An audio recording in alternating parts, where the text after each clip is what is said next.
Welcome back. Now, when you have customers or readers of your book, you want to be able to send them to a specific place where they can sign up for your email marketing list.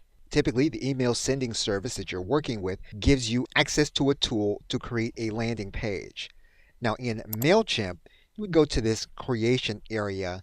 You're then going to go to this link that says build a landing page. Now in MailChimp, you would have to specify the list that you're going to be sending people to. You're then going to give your landing page a name that will be internal that you will be able to see as you edit and update the page. We're going to click Begin.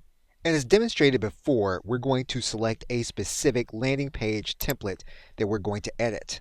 Now, not all email sending services are going to be the same when it comes to their landing page builder. Typically, the services want this process to be easy for you, so you can drag and drop elements into the actual page. For example, if you wanted to place a video on this landing page, you would drag this element into the area. You would then click on top of the element. What you'll then see on the right side are the editing elements. So what you can do here in order to make sure that there's going to be a video on your landing page is you would place a video URL here. You can then caption the video here in this area. So basically, you're going to be able to customize the page where you're going to be sending people to in order to collect their names and email addresses. In the case of MailChimp, each of these areas is something that you can design, and when you click on the element, you're going to see the design elements in a right side menu, and you can make changes here. Now in MailChimp, we can complete this process, we can save it and close it. Now you'll notice here that you're given a specific URL.